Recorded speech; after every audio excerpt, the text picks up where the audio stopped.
Aminata. Bonjour le Gabon se poursuit. Je l'ai annoncé aux prémices de ce programme. Vous le savez, c'est mercredi aujourd'hui.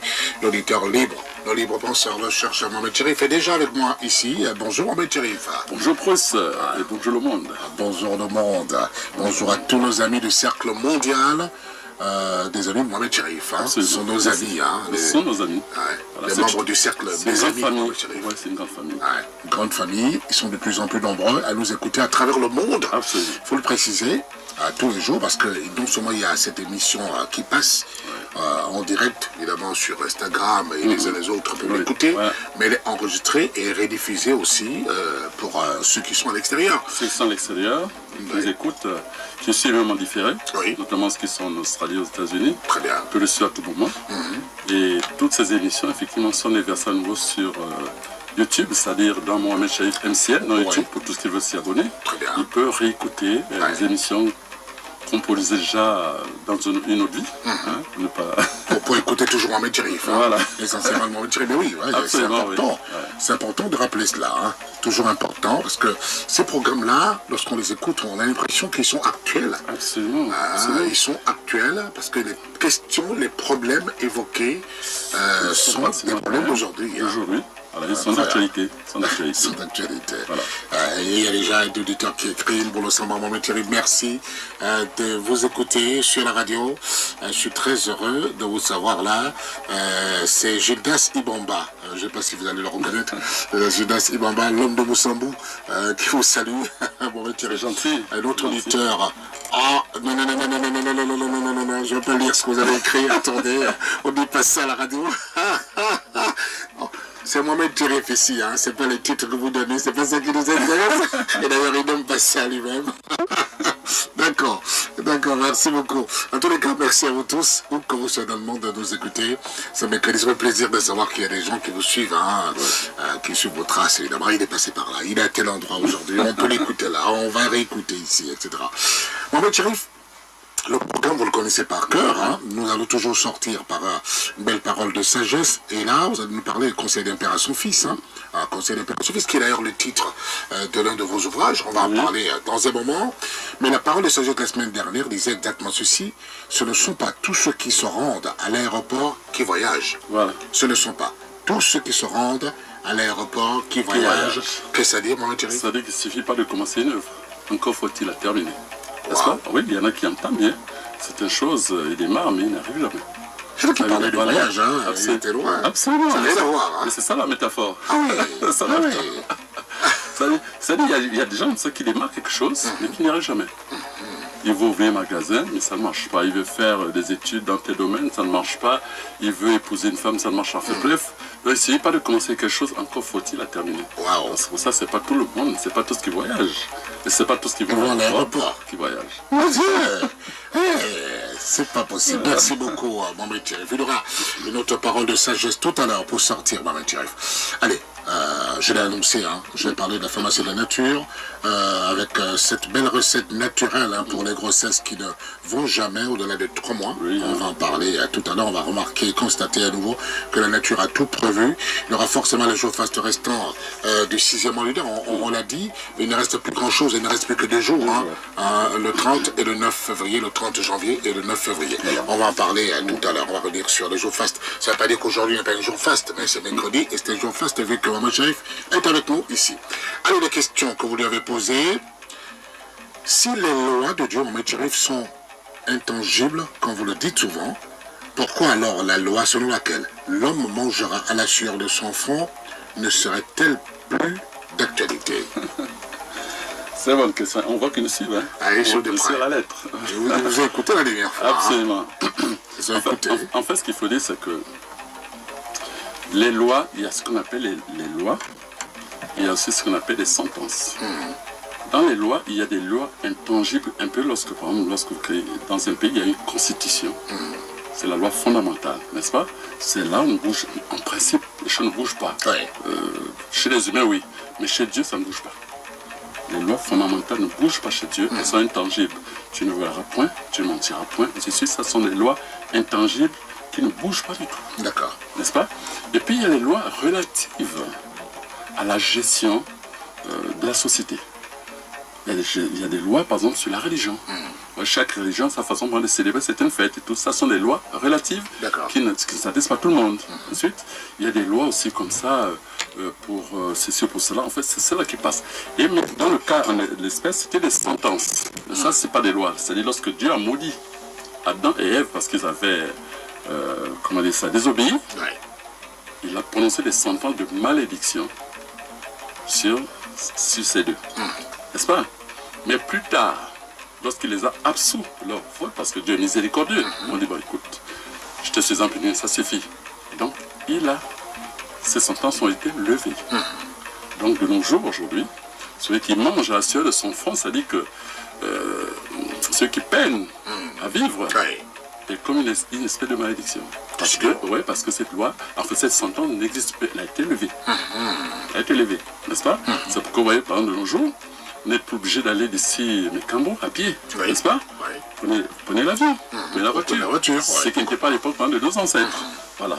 Donc, il y a des choses, il y a des sentences qui changent avec le temps, qui ne sont pas des lois, mais les lois sont, c'est-à-dire, par exemple, les 10 lois qui ont été inscrites, par exemple, à Moïse, voici des lois intangibles, n'est-ce pas?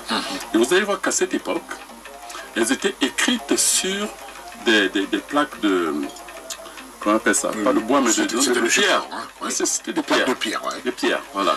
Voilà pourquoi le cœur des gens était très dur à cette époque, parce que c'est pour ça qu'il a fait sur les pierres. Mais aujourd'hui, c'est plus sur des lois, c'est plus sur les pierres, c'est maintenant sur les valves de votre cœur, qui sont tendres, qui sont moites. Voilà pourquoi tout est assoupli. Donc aujourd'hui, la parole de Dieu s'inscrit maintenant dans le cœur, et non plus sur les pierres. Waouh! Et donc, fait peu qu'on n'a pas le temps. Mais c'est presque ça. C'est presque ça. Dit.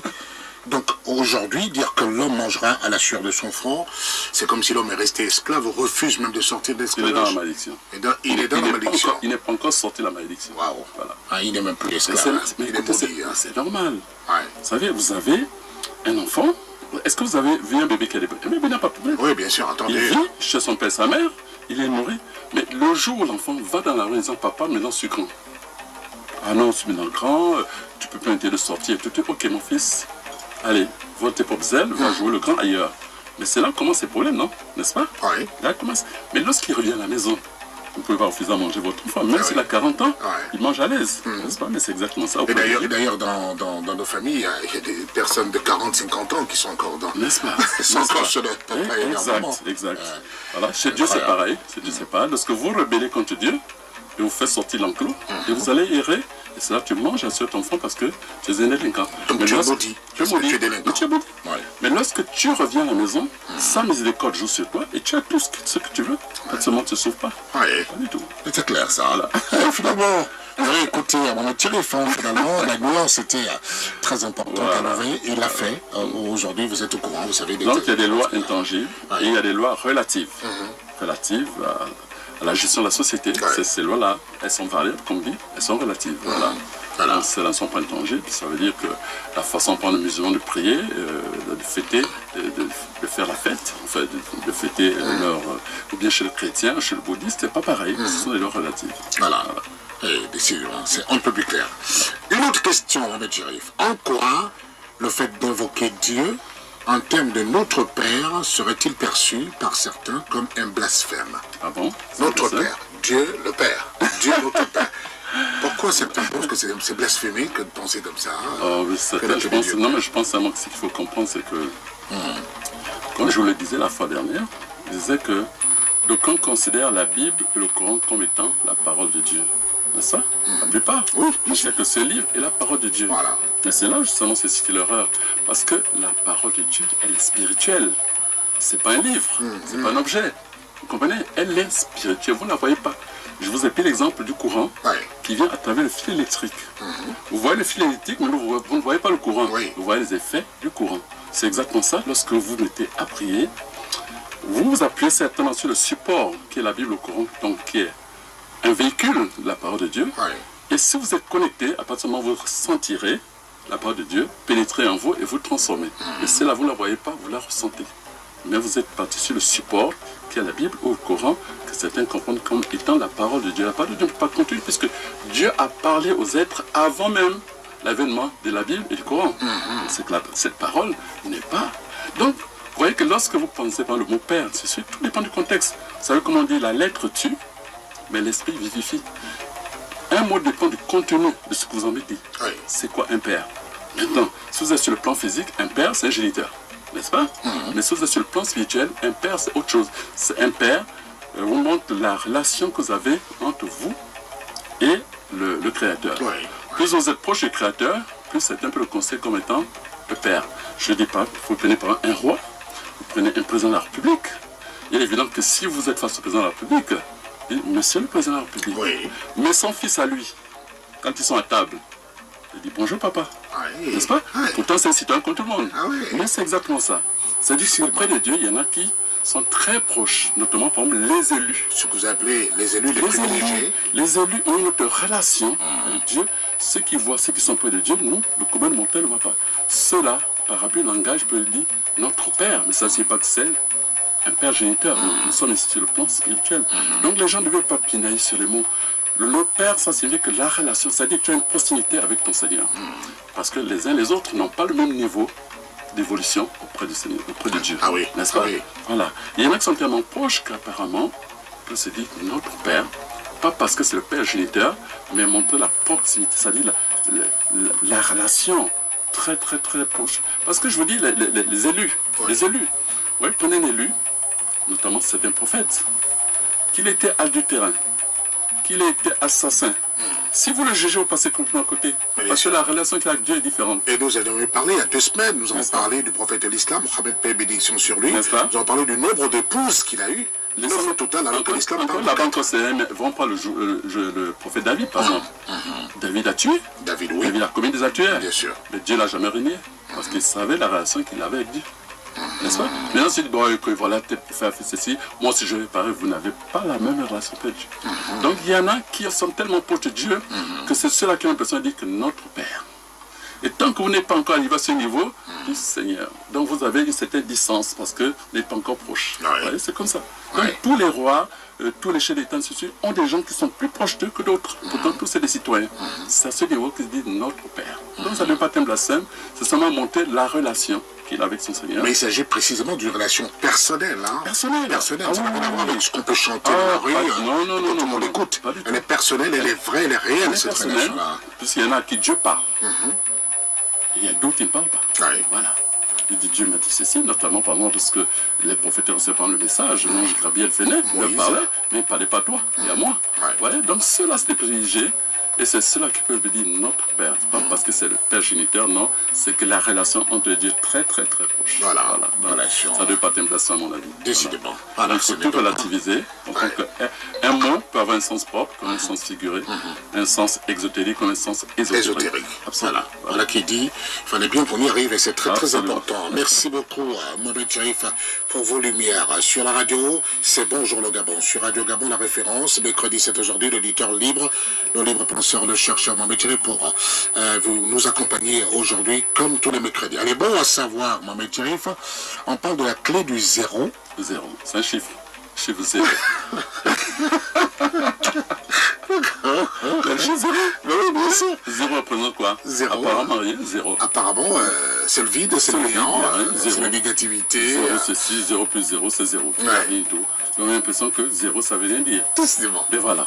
Et donc l'homme qui naît, apparemment, est zéro. Oui. Voilà.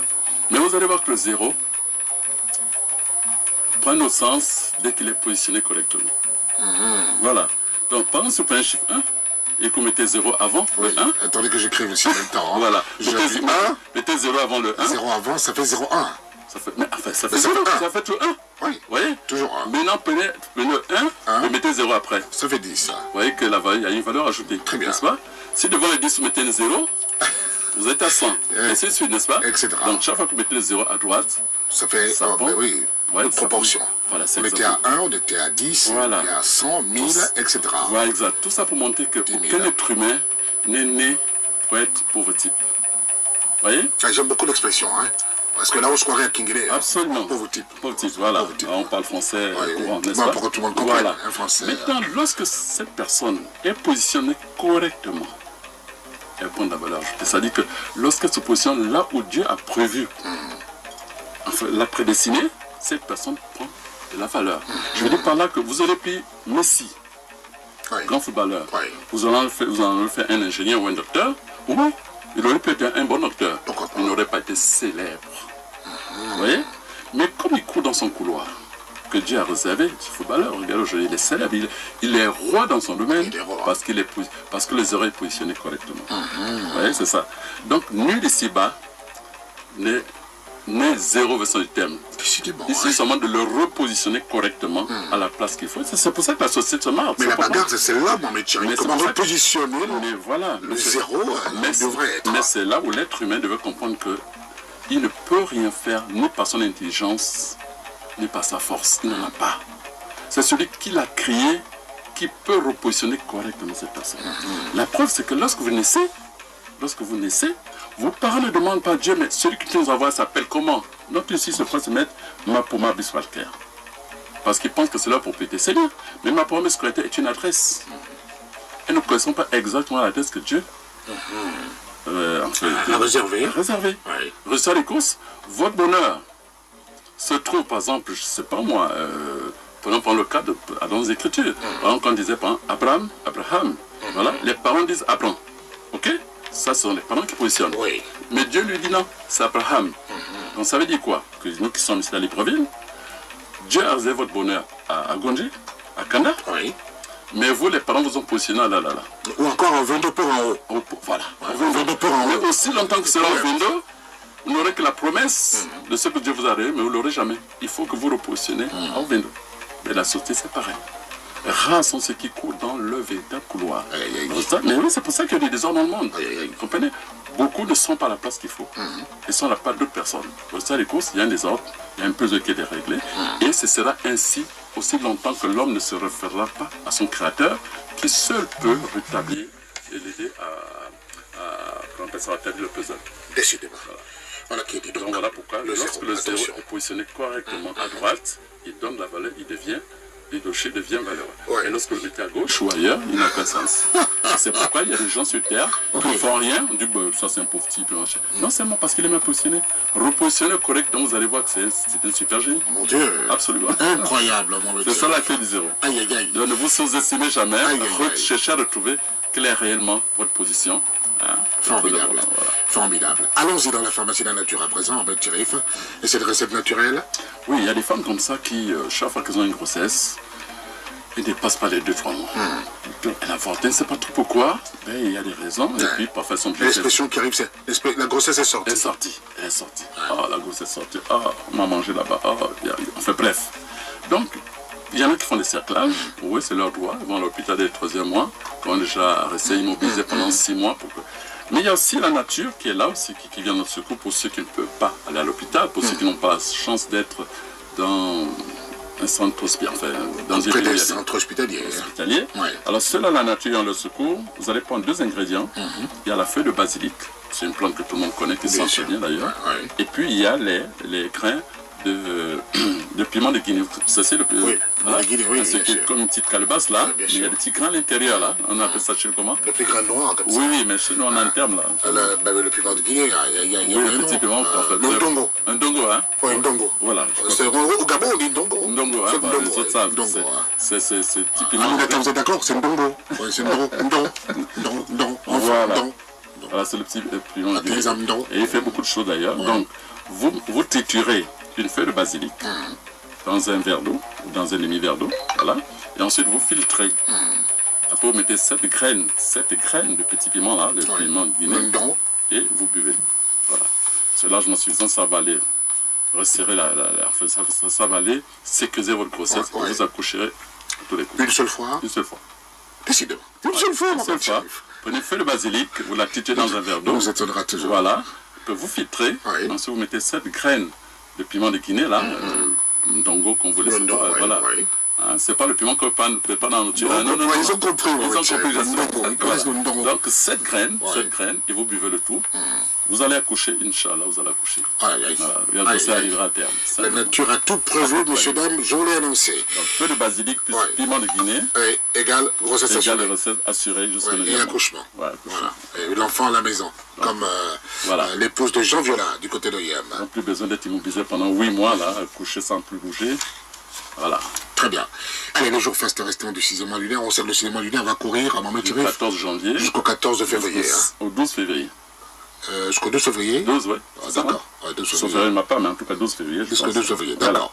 Allez, les 2 jours fastes qui restent. Il reste 2 jours, c'est le 30 janvier et le 9 février. Bon, 30 janvier, on comprend, hein, le jour des sénatoriales. Ah bon. Oui. Voilà, une information. Un jour faste. Un jour faste. Voilà, et ce jour faste là, c'est un jour exceptionnel où tous les feux sont ouverts. Et d'ailleurs, il y a des entrepreneurs qui ne font rien, qui n'entreprennent plus. Ils ont besoin de ces jours, c'est pas croyable. Ils traquent dans les... C'est quand les jours fastes, c'est parce qu'ils s'appellent ça. Les jours fastes. Oui, chaque fois qu'ils signent un contrat ce jour-là, chaque fois qu'ils entreprennent quoi que ce soit, ça marche très bien. D'accord. C'est pour ça qu'il ne peut plus s'en passer. Est-ce que ça veut dire que la semaine prochaine, nous aurons déjà le jour faste du 7e mois lunaire? Absolument. Parce que là, il ne restera pas un seul jour faste. Oui, hein. on donnera la semaine prochaine. Donc on a 2 jours fastes restants, le 30 janvier et le 9 février. Le 9 février. Voilà, maintenant, pour ceux qui veulent les avoir en avance, ils vont dans Telegram, dans le groupe des amis Mohamed Chéri. Comment ils font pour intégrer Telegram? Ils ont un compte en Telegram, et pour ceux qui sont déjà, il suffit de nous envoyer un coucou, dire écoutez, je veux intégrer le groupe, et tout ça, on les bascule dans le groupe. Voilà, facilement. Facilement. Hein. Je suis là, d'accord, viens avec nous. Voilà, très bien. Tu veux les jours fastes et tu as les jours fastes. Ça y est, c'est terminé. Merci beaucoup à Mohamed Chéri. Allez, cette belle parole de sagesse pour sortir. Conseil d'un père à son fils. Alors, aujourd'hui, c'est un conseil d'un père à son fils, n'est-ce pas? On dit, n'ayez pas peur que les gens vous trouvent différents ou étranges. N'ayez pas peur. Ne vous montrez pas, ne vous mentez pas à vous, même pas pour plaire aux autres, et les garder à vos côtés. S'ils s'éloignent, c'est qui devait s'éloigner. La vie fera ainsi la place pour ceux qui vous aimeront, pour qui vous êtes vraiment. Ne vous sentez jamais mal lorsque vos amis deviennent vos ennemis. C'est simplement parce qu'ils sont fatigués de faire semblant. Précisément. Voilà. Ça c'est beau ça, finalement. Sacré Mohamed Cherif, merci beaucoup pour cette belle parole de sagesse. Mais conseil d'un père à son fils, c'est l'une de vos encyclopédies. Hein. Absolument, et qui était recherchée actuellement parce que sur le plan physique, vous ne trouverez plus.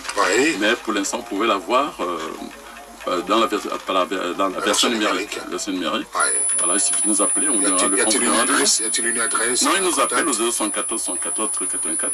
074 74 13 84 et on leur donne le lien pour rechercher cet ouvrage en ligne. Rechercher cet ouvrage en ligne. Donc, dans le conseil d'un père à son fils, vous avez tiré évidemment la parole de sagesse de cette semaine. N'ayez pas peur, monsieur, dames, que les gens vous trouvent différents ou étranges. Ne vous montez pas à vous-même pour plaire aux autres et les garder à vos côtés. S'ils s'éloignent, c'est qu'ils devraient s'éloigner. Hein. La vie fera ainsi de la place pour ceux qui vous aiment et pour vous êtes pour vous, pour ceux qui notamment, qui vous aiment vraiment. Hein. Ce qui est dit. Alors, donc, ne vous sentez jamais mal lorsque vos amis deviennent vos ennemis. C'est simplement qu'ils sont fatigués de faire semblant. Parfois, les ennemis aussi font semblant. Hein. Bon, heureusement que celle qui est à ma gauche n'est pas mon ennemi. Annie Charmel Volo, Molo Samba.